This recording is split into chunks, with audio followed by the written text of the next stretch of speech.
Brigade Serangan Ketiga Ukraina 28 Februari mengatakan bahwa mereka mengusir pasukan Rusia dari kota Krasnohorivka di Oblast Donetsk. Maxim Zorin, Wakil Komandan Brigade Penyerangan Ketiga Ukraina dilansir dari Kiev Independent, menyebut mundurnya tentara Rusia dari kota tersebut sebagai serangan balik sebagai respons terhadap penarikan pasukan Ukraina dari Avdiivka pada 17 Februari dan 3 desa setelahnya.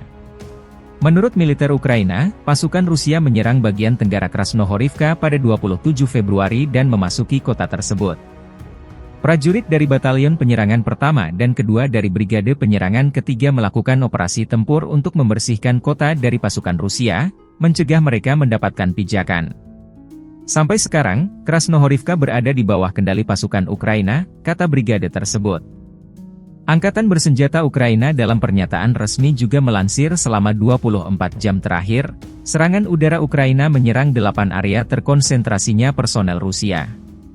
Satuan pasukan misil merusak 1 titik kendali, 2 area konsentrasi personel, persenjataan dan perlengkapan militer, 4 sarana artileri, 1 sarana pertahanan anti-pesawat, 1 stasiun IU dan 1 sasaran musuh penting lainnya.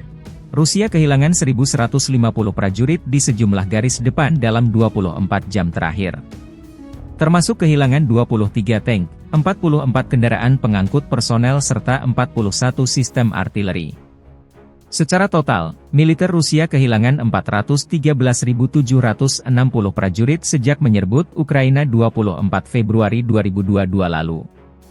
Kremlin juga kehilangan total 342 pesawat terbang, 325 helikopter, 7.768 drone hingga 690 sistem pertahanan udara.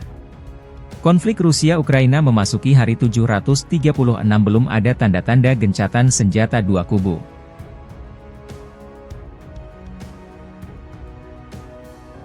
Download Tribun X sekarang.